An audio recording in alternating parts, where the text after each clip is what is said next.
Nah Bapak Ibu, kita akan belajar firman Tuhan, isi hati Tuhan hari ini. Apa yang Tuhan ingin bicara sama kita. Kendati pun firman yang kita baca sepertinya itu-itu aja, tetapi tentu ada pesan-pesan penting bagi Anda dan saya. Hari ini saya dapat 3 sesi. Pagi tadi sesi pertama, hidup oleh iman. Orang benar hidup oleh iman. Nah saya suka bertanya, kalau ditanya kita ini pasti semua orang yang beriman, tentu ya.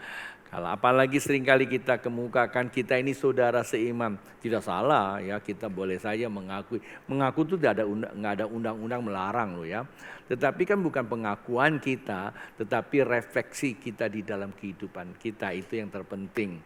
Maka itu kalau saya tanya, apakah Bapak Ibu golongan orang benar? Pasti semua akan bilang itu orang benar, ya kan? Nah kalau kita orang benar, percayalah bahwa hidup kita pasti dibedakan. Kenapa? Karena kita berkata orang yang benar, ya, kebenaran selalu memerdekakan. Dan prinsip yang saya bangun dan saya terapkan kepada keluarga saya dan teman-teman saya, kebenaran tidak usah dibela, ya. Kendati pun kita ditekan, dianiaya, apalagi ada bahasa-bahasa sosial yang seringkali kita dengar ya, bahasa sosial diambil dari bahasa asing atau bahasa lain gitu ya, dijolimin. Nggak usah takut lah, kalau Anda benar mau diapain kek, mau dikucek-kucek tetaplah ada orang benar ya, orang benar pasti lebih mulia. Contohnya ya Mas ya, ya kecuali kalau Mas John ya. Kalau Mas John tahun 31 tahun yang lalu dengan sekarang sudah pasti berbeda ya. Tapi kayaknya enggak deh ya Anda ya, heran tuh. Kayaknya aku dulu ketemu Anda itu umur saya 34. Saya koreksi juga pagi tadi saya bilang 36. Salah katanya 34. Saya ke Pontianak 34 tahun. Saya ketemu Anda waktu itu kali pertama datang, korban pertama pelayanan yang keliru. Korban pertama. Ya pendeta itu penting harus mengakui ada pelayanan yang keliru, tapi bukan menyesatkan, keliru aja bikin dia capek. Dia datang bawa istri, calon waktu itu ya. Begini juga sih saya lihat, ya. Sampai hari ini ya begini juga gitu lah. Minggu depan dia akan membagikan firman isi hati Tuhan di sini. Saya senang binaan saya Tuhan pakai untuk menyampaikan pekerjaan Tuhan di dalam hidupnya ya. Apa sih yang terjadi? Yang jelas bukan dia yang kita mau lihat, tapi buah dari mereka itu ada 2 orang. Kalau saya bilang luar biasa ya. Saya ingat di rumah sakit saya kunjungi waktu dia melahirkan anak.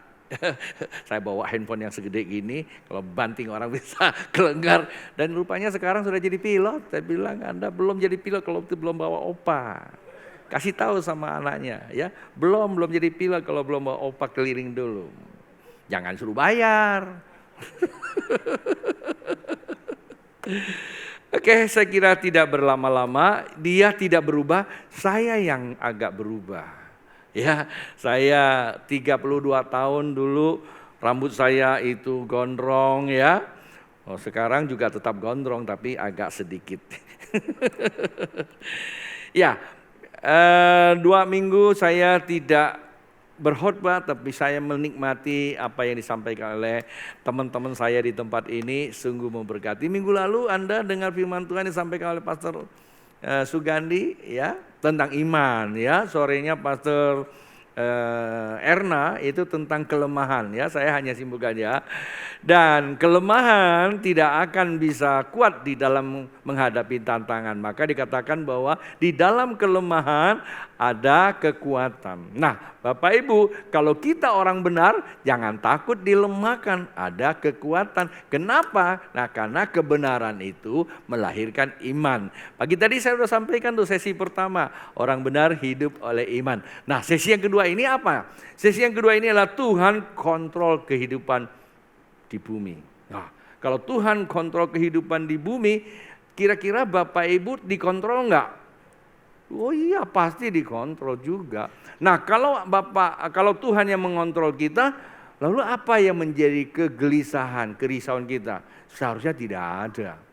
Bahkan ada Alkitab berkata di dalam kitab Mazmur, jikalau Allah di pihak kita.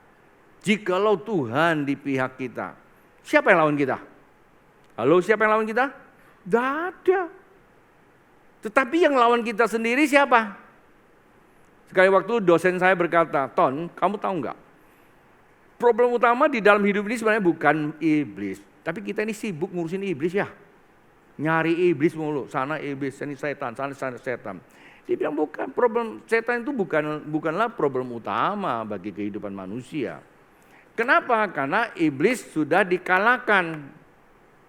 Tuh, jadi bukan problem utama. Yang menjadi problem utama menurut dosen saya adalah manusia itu sendiri. Hatimu yang goyah. Melihat sesuatu oleh karena mata mulai berasumsi. Asumsi itu kan muncul dari sebuah persepsi. Persepsi itu datang dari dalam. Kita membongkar filenya. Ada di dalam otak kita itu ada satu wilayah yang disebut hipokampus. Itu isinya semua adalah ya seperti perpustakaan lah ya. Kalau saya pinjam dari ilmu neurolog ya atau neuroscience itu, saya bukan ahlinya tapi saya belajar lah ya dari mereka-mereka itu. Di otak kita itu ada satu namanya hipokampus. Kalau Anda yang seringkali ikut ya, ini Pastor Sukardi itu yang nggak habis-habisnya dia tuh.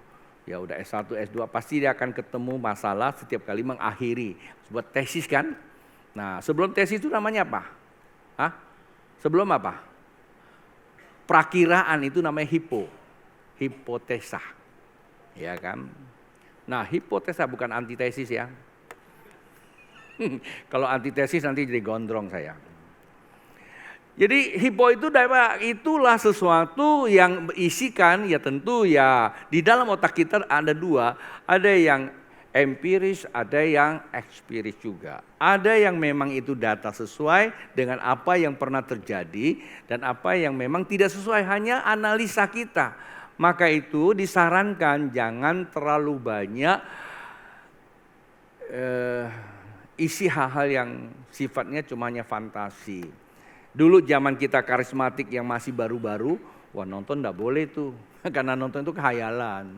Kita terlalu banyak menghayal, lalu merusak memori kita. Yang dikatakan mental tidak sehat. Ya. Tetapi apakah seperti itu sekarang? Enggak juga. Setelah kita pelajari, kerusakan mental kita jangan selalu kita jadikan yang dari output.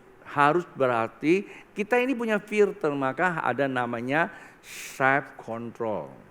Ya, self control itu ada kontrol, ada filternya di dalam diri kita. Seorang yang bisa mempunyai self control yang terlatih, dia nggak akan bisa dihipnotis. Karena untuk mau masuk ke wilayah namanya faktor kritisnya itu nggak mampu karena kita udah menguasai diri kita. Nah dengan apa? Ya tentu dengan percaya, yaitu iman. Ya, nah iman itu hasil dari kebenaran. Kebenaran itu menjadi algoritma tersambung ke atas, kita selalu dikontrol. Kendati pun kita tidak tahu apa yang akan terjadi di 1 jam ke depan, tapi bagi orang yang dikontrol oleh Tuhan itu bisa ada bisikan, ada di dalamnya. Ada tanda-tandanya. Ini penting sekali Pak untuk belajar ini. Ya saya berusaha ya karena ini khotbah hari Minggu, saya juga tidak berpanjang-panjang. Beberapa ayat firman Tuhan itu menolong kita untuk memahami. Sesi pertama, sesi kedua, pagi tadi saya sarankan dengan jemaat, ayolah kalau Anda tidak bisa hadir jam 10, minimal Anda ikut di streaming. Tapi kalau tidak bisa sama sekali ya tolonglah nanti malam tiga-tiganya ya disimak karena itu ada berkaitan. Untuk apa? Supaya kita kuat menghadapi musim kehidupan yang kita sendiri tidak tahu, tetapi Anda harus ya memahami, kendati pun kita tidak tahu bukan berarti kita abai ya, bukan. Tapi kita harus punya suatu kesiapsiagaan. Sewaktu-waktu kalau datang kita kuat menghadapinya. Nah, kita lihat ini peristiwa yang terjadi. Karena saya menggunakan temanya adalah Tuhan kontrol kehidupan bumi. Saya memakai beberapa ayat firman Tuhan terdapat di dalam Alkitab yaitu Markus pasal yang keempat ayat 35. Bapak Ibu perhatikan, saya akan bacakan sampai ketemu konteksnya ya. Markus pasal yang keempat, saya mulai dari ayat 35. Pada hari itu waktu hari sudah petang, Yesus berkata kepada mereka, mari kita bertolak ke seberang. Ayat 36, mereka meninggalkan orang banyak itu lalu bertolak dan membawa Yesus beserta dengan mereka dalam perahu, di mana Yesus telah duduk dan perahu-perahu lain juga menyertai dia. Ayat 37, lalu mengamuklah taufan yang sangat dahsyat dan ombak menyembur masuk ke dalam perahu sehingga perahu itu mulai penuh dengan air. Pada waktu itu Yesus sedang tidur di buritan di sebuah tilam, maka murid-muridnya membangunkan dia dan berkata kepadanya, Guru, engkau tidak peduli kalau kita binasa. Ayat ke-39, ia pun bangun mengharik angin itu dan berkata kepada danau itu, diam, tenanglah. Lalu angin itu reda dan danau itu menjadi teduh sekali. Ayat 40, lalu ia berkata kepada mereka, nah ini baru nih. Lalu ia berkata kepada mereka, mengapa kamu begitu takut? Mengapa kamu tidak percaya? Nah itu ayat ini sangat baik sekali ya, menarik untuk kita renungkan sejenak. Tetapi saya akan lanjut ke 41. Mereka menjadi sangat takut. Ketakutan yang pertama dan ketakutan yang berbeda ya.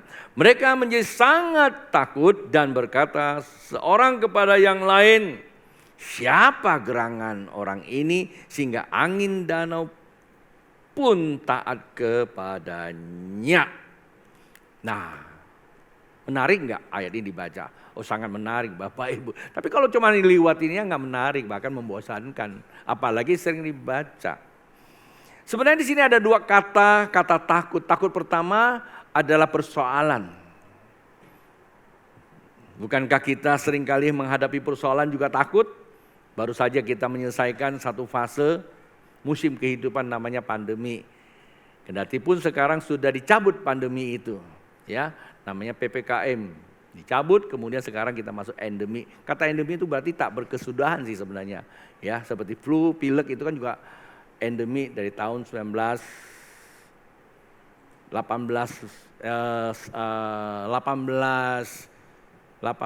kalau tidak salah. Pokoknya udah 100 tahun yang lalu lah ya. Akhirnya sekarang kembali lagi kita ke pandemi pada tahun 2019. Maka ada yang COVID-19. Lalu kita sekarang masuk ke masa endemi. Kapan selesai kita tidak tahu, dan apa yang akan terjadi kita juga tidak tahu. Tapi satu hal buat Anda dan saya, ayat ini bisa nolong kita di dalam perjalanan kehidupan ini. Sebenarnya isu yang pertama gini, siapa sih yang suruh kita hidup? Kita mau hidup? Enggak bisa Pak Bu. Kita ini enggak punya hidup, kita ini cuma diberi hidup. Seandainya, boleh ya saya menggunakan bahasa saya. Seandainya kalau Tuhan enggak bikin manusia hidup atau lupa, jangan dikritisi ya. Boleh dong saya pakai bahasa ya. Atau mungkin Tuhan lupa hembusin napasnya, kita jadi patung lagi. Ya Pak ya?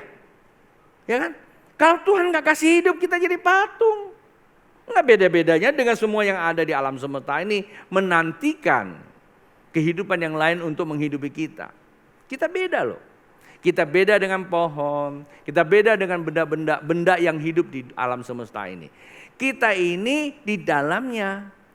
Ya kendati pun kita ini punya nyawa seperti binatang gak punya nyawa. Tapi bedanya kita mempunyai neokortek. Artinya apa? Ada satu pikiran Tuhan. Nah bedanya itu aja. Kita punya pikiran Tuhan. Nah pikiran Tuhan inilah yang bisa berhubungan dengan Tuhan. Itu bedanya.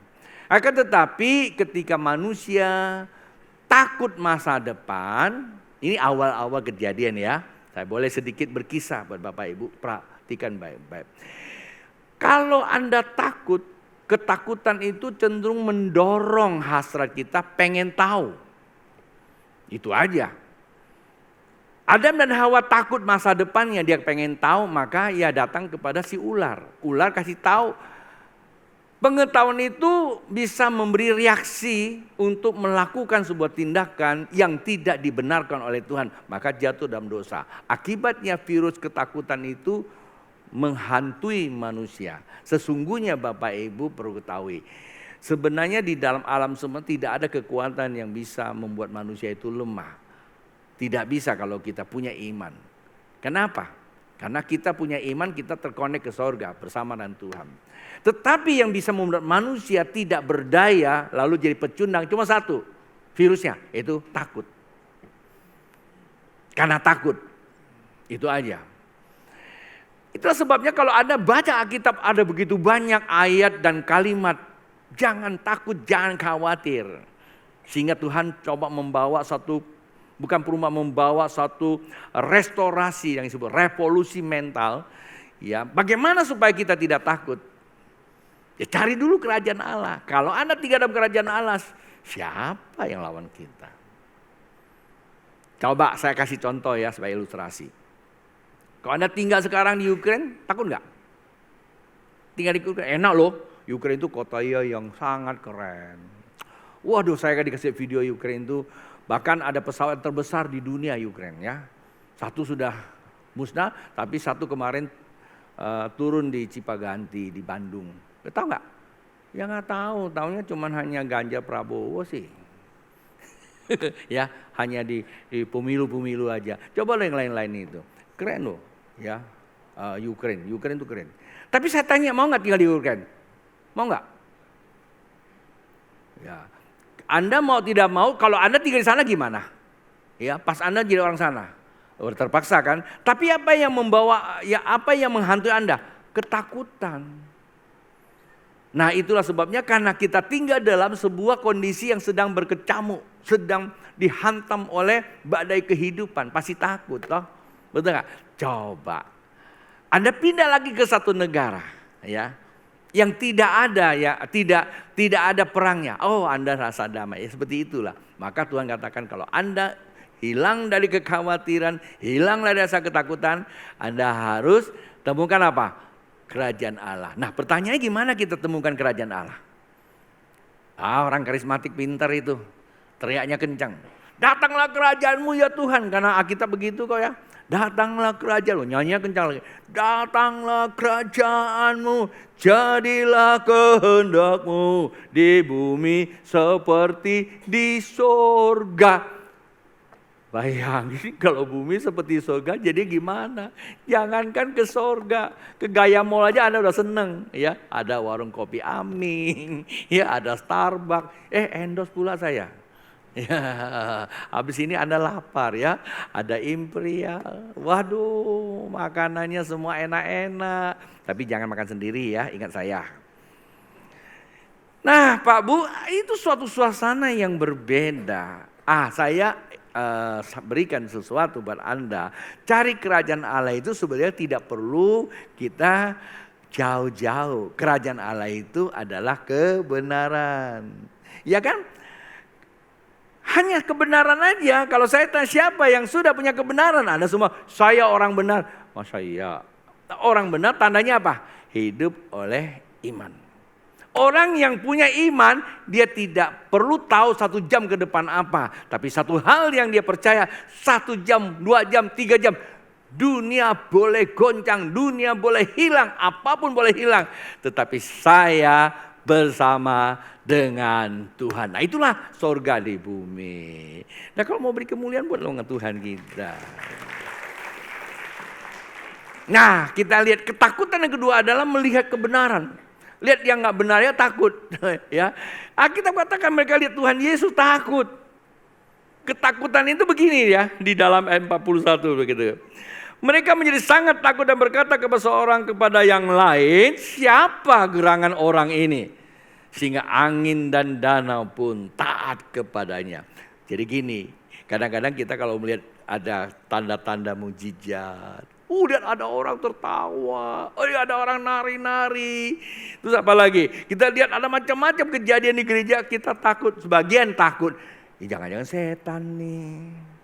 Hei Pak, Bu, dengar baik-baik. Ketika seorang pemimpin yang dipercayakan Tuhan di tengah ibadah itu berani berkata ini laut Allah, jangan izinkan otak kita yang di dalamnya ada nama hipokampus yang banyak data-data yang sifatnya ada penipuan yang tidak empiris yang diberikan kepada kita. Itu keluar tuh mengganggu kita, menggoda kita supaya kita mulai takut dan biasa ketakutan mulai menolak segala sesuatu yang Tuhan sedang kerjakan. Dan memang kenyataan. Begitu melihat danau yang sangat dahsyat berkecamuk itu dan tiba-tiba Tuhan menghadik danau itu dan Alkitab kata apa? Damai. Nah, saya ajak Bapak Ibu memikirkan satu hal. Kita ini mudah bilang ada di dalam hadirat Allah. Mudah. Salah nggak? Enggak salah lah. Kita mudah mengaku. Kita mudah menyatakan kita ada di dalam hadirat Allah. Memang betul Allah itu maha hadir. Tanpa Anda dan saya buat apapun dia sudah hadir. Itu yang jelas satu. Tapi untuk masuk di dalam hadirat Allah berbeda dengan kemahadirannya. Ya itu aja. Tetapi kalau kehadiran Tuhan cuma sekedar kita akui bahwa Tuhan hadir. Apakah sudah cukup? Tidak cukup coy. Bilang sama sebelah, tidak cukup bung. Ketemu yang wanita gimana? Ya, tidak cukup coy. Jadi untuk pria dan wanita. Ya, tanda Anda ada di dalam hadirat Allah apa? Bukan salah satu. Bagian daripada konstruksi sifat keilahian Allah di mana dia datang. Kalimat pertama di berapa? Celakalah kamu semua, begitu? Enggak. Apa? Ayo apa? Gunawan. Saya masih kenal namanya nih. Apa Gun? Kalau Tuhan, kamu ketemu Tuhan. Kalimat pertama bilang apa? Oh, iya ya Gunawan ya kamu lah. Gunawan kan ya? Hah? Oh iya pantas Anda bingung. Sorry ya. Saking banyaknya aduh namanya. Handi.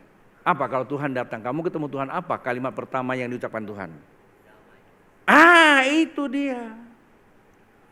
Jadi kalau kita bilang sudah ada hadirat Allah, damai sejahtera. Itulah sorga. Begitu dia mertua gimana?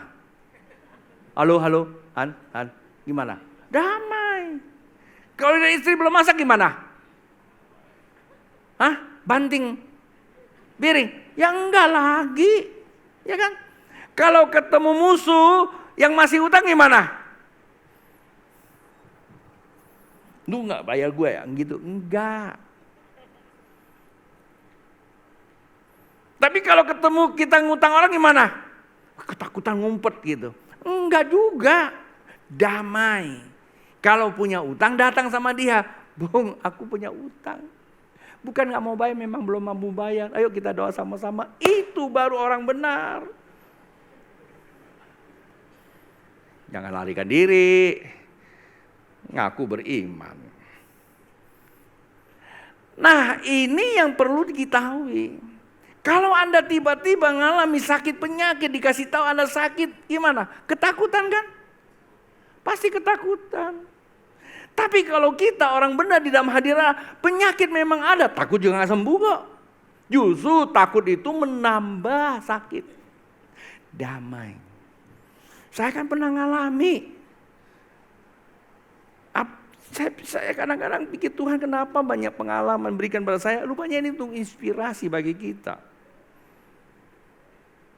Jadi untuk mendatangkan damai di dalam diri kita gak bisa dibuat-buat. Gak bisa. Nyanyi kencang gak bisa. Mendatangkan damai sejahtera kalau kita ingat tuh firman Tuhan bukanlah tulisan cuma sekedar penghiburan. Firman Tuhan ada Allah sendiri. Waktu kita ingat itu, roh Tuhan beri damai. Ketika itu damai ada dalam hati kita, roh Tuhan berkuasa. Ketika roh Tuhan berkuasa, kita bisa melihat kehidupan bergantung kepada persepsi kita yang benar. Jadi alam semesta ini bergantung kepada Anda dan saya. Karena Tuhan sudah berikan Anda cara untuk melihat. Tuh, bingung semua. Saya kasih contoh. Tuhan Yesus ketika bangkit ketemu muridnya apa? damai sejahtera. Habis itu apa? Dihembus apa? Roh Kudus. Penuh toh. Habis itu apa? Jikalau engkau memandang orang bersalah, dia tetap bersalah. Kalau engkau memandang orang itu benar, dia benar. Berarti apa? Kamu yang kontrol. Tapi banyak kan kita dikontrol oleh keadaan kan? Kalau rame senang. Ketemu yang bisa menguntungkan kita senang. Salah. Justru kalau Alkitab katakan kalau dalam hadirat kita yang mengontrol. Kendati pun hidup itu nggak nyaman-nyaman banget. Apalagi hari-hari ini ekonomi nyaman nggak? Nggak nyaman-nyaman banget. Tapi kalau ekonomi tidak nyaman, kita dikontrol sama ekonomi, kita akan mati muda. Bukan muda, mati. Iya. Serius coy. Tetapi kalau kita mengontrol kehidupan, kendati pun kita juga jadi babak belur, nggak masalah. Nah itu yang dikatakan oleh Alkitab. Mereka berjalan sama Tuhan, ada masalah nggak? Ada, badai datang. Tapi masalah bukan masalah buat orang yang ada di dalam hadirat Allah. Ada amin? Tetapi yang saya akan bawa Bapak Ibu mengerti, mereka takut siapakah gerangan ini? Kalau saya meminjam kalimat ini menjadi sebuah konstruksi khotbah saya, siapa hadirat Allah itu? Atau saya bahasa lebih sederhana, apa itu hadirat Allah? Kan lebih bagus. Kalau saya bilang apa itu hadirat Allah, berarti khotbah saya ini bukan untuk orang Kristen, untuk semua. Buat Bapak Ibu yang agama lain, ketika Bapak Ibu manusia. Keyakinan Bapak Ibu tidak membatasi siapa hadirat Allah. Kalau siapa Allah, kita banyak Allah. Banyak orang punya Allah sendiri. Tapi kalau hadirat Allah itu berarti Pak, di mana Anda bernafas, disitulah keilahian Allah ada. Pertanyaan siapa dia? Karena mereka tanya, siapa gerangan ini? Kenapa? Karena Allah pada saat itu mereka bersama Yesus mengalami sebuah realita kehidupan. Sulit nggak mengerti? Pada saat itu mereka mengalami sebuah realita kehidupan. Apa itu? Contoh, umpamanya Handi. Lagi, contoh dong ya, lagi mumet gitu. Kok semuanya kayak buntu gitu, ya kan? Terus dia denung, dia ingat firman Tuhan. Ketika Tuhan, aku nggak sama, tiba-tiba selesai. Nah itu namanya realita Tuhan dalam hidup kamu. Hanya cukup modal ingat aja terjadi penyelesaian. Mungkin ada yang kata, ya saya udah ingat siang malam kok nggak selesai. Pak Bu, jangan diperbandingkan seperti itu nggak apple to apple. Kenapa? Kalau belum selesai bukan berarti Tuhan tidak menyelesaikan. Tuhan sedang mendidik kita tumbuh lebih dewasa. Kalau hari ini Bapak Ibu ada masalah belum selesai, saya katakan ajal belum menjemput. Itulah namanya percaya penuh pengharapan. Oke? Nah, siapakah gerangan ini? Apakah hadirat Allah? Jawabannya Alkitab. Waktu itu mereka bersama Tuhan Yesus kan? Tuh. Jadi kadang-kadang kita nggak terlalu yakin dengan Tuhan Yesus. Di dalam Alkitab dikatakan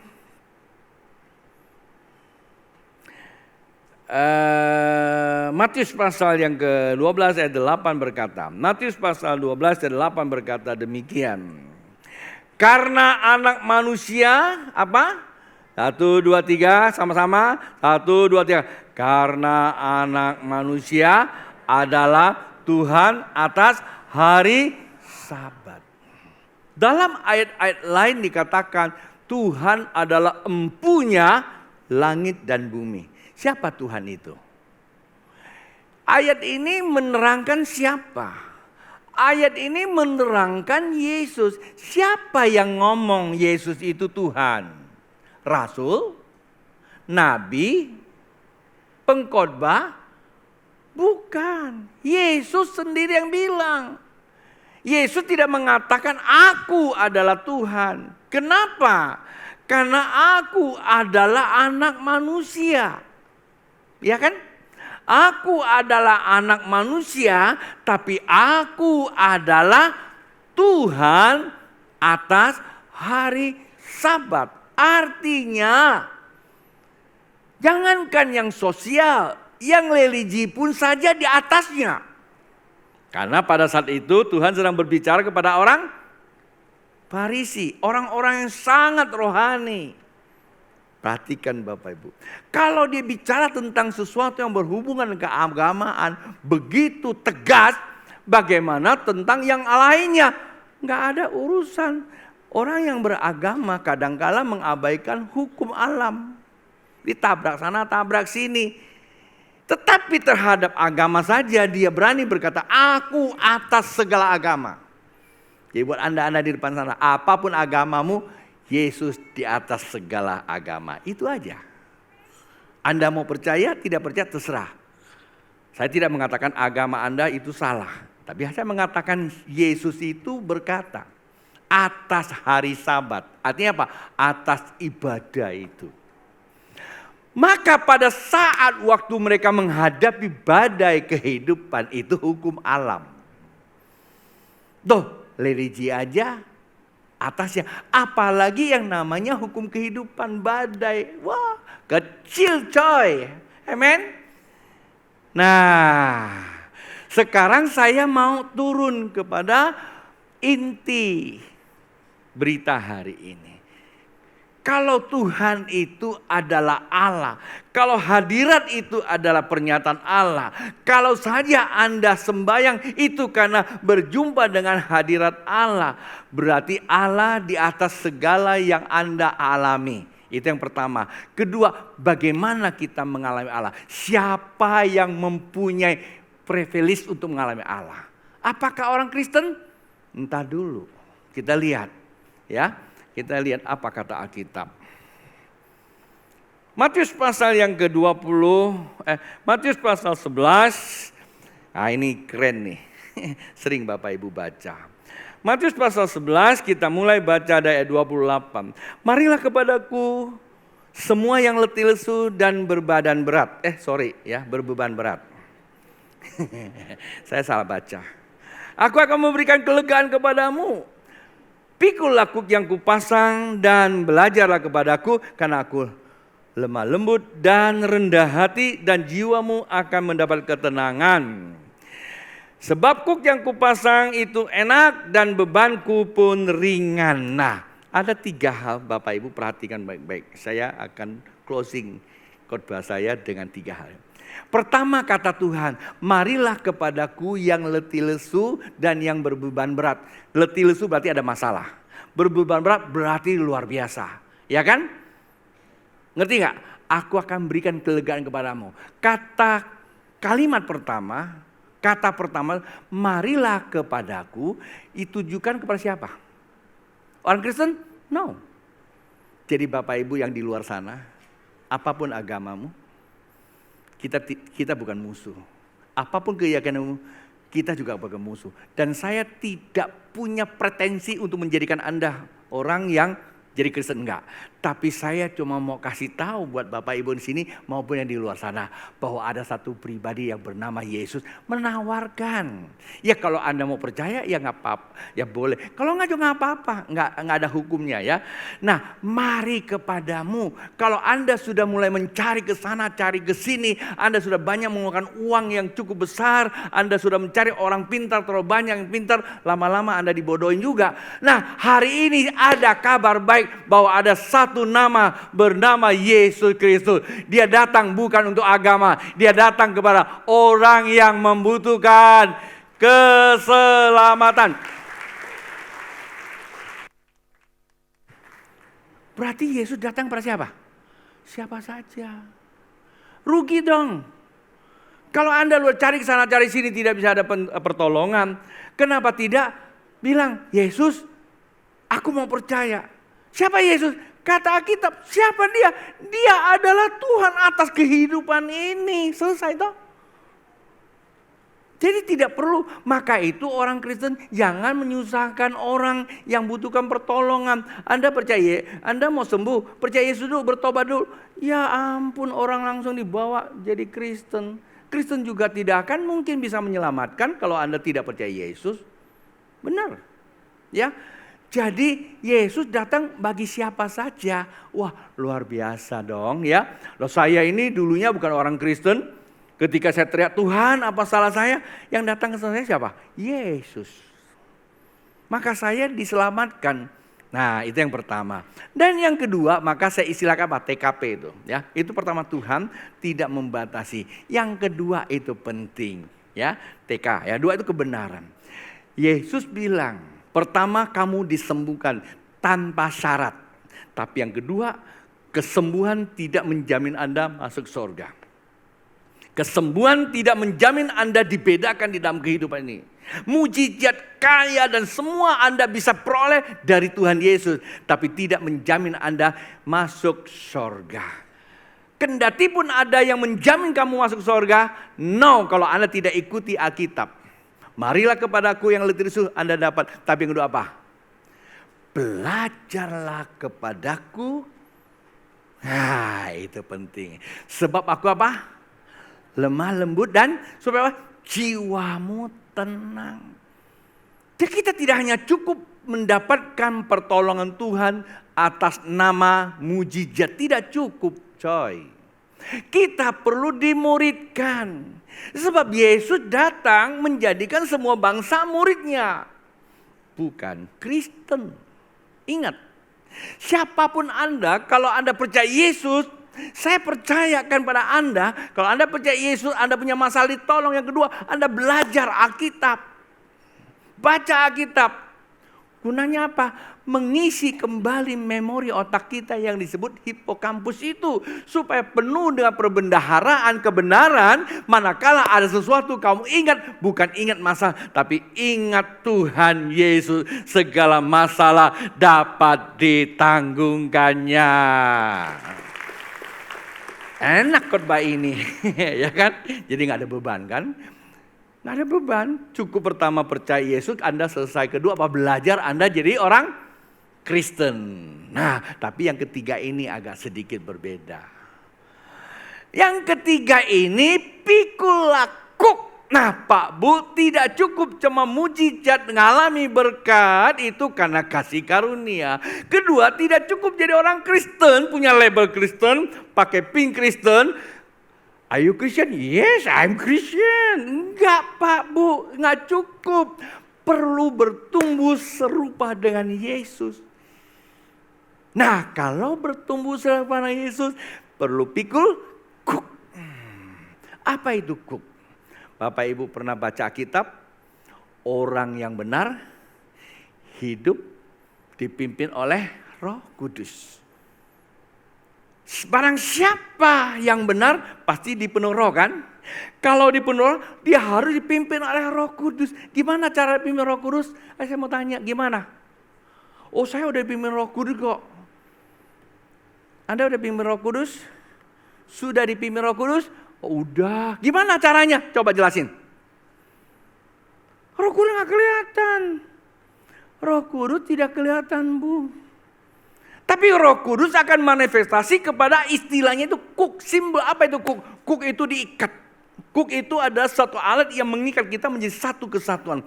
Kuk kalau Anda tahu di kampung itu mengikat 2 ekor kerbau. Saya nggak bilang Bapak Ibu kerbau ya. Disatukan jalan bersama dengan apa? Si pengendali. Dan ini semua adalah kebenaran. Kita teriak Tuhan, kita ditolong. Kita belajar, kita jadi orang Kristen yang pinter, tahu, lama-lama so tahu. Tapi yang ketiga, kita perlu ikat kuk itu adalah keluarga. Itu gereja coy. Gereja lah yang bisa memimpin kita menjadi serupa dengan Tuhan. Gereja bukan keinginan gembala. Sebuah kekeliruan orang menganggap gereja itu di mana saja, kapan saja boleh masuk. Itu sebuah kekeliruan. Gereja itu membentuk kita menjadi serupa dengan Allah. Saya punya satu teman. Dia gak punya anak. Kemudian dia adopsi anak. Itu anak orang loh. Tapi pada saat waktu tumbuh dewasa itu anak, saya sulit membedakan dia dengan anaknya. Mirip mukanya. Padahal anaknya itu bukan anak dia. Mirip dia dan mirip juga mamanya. Kendati pun kulitnya agak berbeda sih. Ya kalau Mas John ya, ini Bung John ini dapat orang Jepang. Mau diapain tetap beda kulitnya. Tapi herannya wajahnya agak mirip gitu loh. Bentukannya mirip. Kenapa? Karena berkesentuhan. Bersentuhan sama saya. Terjadilah namanya asimilasi kimia. Itu bisa. Coba suami istri. Anda lihat tuh. Pastor Roy sama istrinya. Ya, 2 suku itu. Ya kan? 2 suku, 2 budaya. Coba mukanya mirip. Ya iyalah tiap hari ngeliat terus gitu kan. Terjadi asimilasi. Coba juga nih Bung John ini. Dengan ini Mbak Marionda. Ini 2 suku juga kan. Yang satu timur, yang satu dari selatan ya. Hah? Barat. Anda utara kan? Kan Medan. Utara. Anda selatan kan? Sulawesi Selatan ya? Ambon apa tuh? Ambon. Timur. Ya tuh dia tuh. Jauh. Ya kan? Utara dan tapi kamu lihat wajahnya. Walaupun kulitnya nggak sama ya. Tapi wajahnya agak mirip. Itu kenapa? Berkesenyawaan. Tuhan tidak salah. Hendaklah engkau tidak boleh hidup seorang diri egosentris. Hendaklah engkau hidup berdampingan. Nah, Tuhan membuat 3 hal buat kita. Gereja adalah tempat kita dibentuk. Tapi gereja bukan satu-satunya tempat. Gereja adalah tempat dibentuk. Artinya semua orang harus bergereja. Itu ingat. Ya. Gereja itulah membentuk kita. Supaya kita menjadi keserupaan bersama. Ya, di situ kita diayomi. Karena setiap gereja Tuhan memberikan energi pengayoman kebersamaan. Mungkin Anda tidak hadir di sini, tetapi pikiran seorang gembala selalu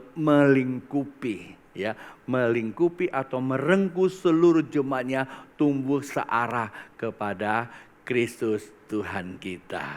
Saya nggak punya waktu cerita tentang gereja. Nanti sore ada 1 sesi lagi untuk memperlengkapi Bapak Ibu. Hari ini saya pastikan Bapak Ibu kalau punya masalah jangan takut. Teriak saja Yesus, pasti Dia penolong kita. Amin. Kedua, tidak cukup hanya teriak Yesus. Perlu belajar firman Tuhan. Jangan dibodoh-bodohin, jangan juga disesatkan. Berdoa, baca Alkitab. Kurang ngerti, tanya pimpinannya, tanya mentornya. Ketiga, pilih, ambil keputusan. Untuk ambil sebuah keputusan, masuk di dapur pengembalaan, minta dia ayomi. Maka saya yakin dan percaya Allah yang berjanji dan Dia Tuhan yang menggenapi. Haleluya. Mari bangkit berdiri Bapak Ibu yang dikasihi Tuhan.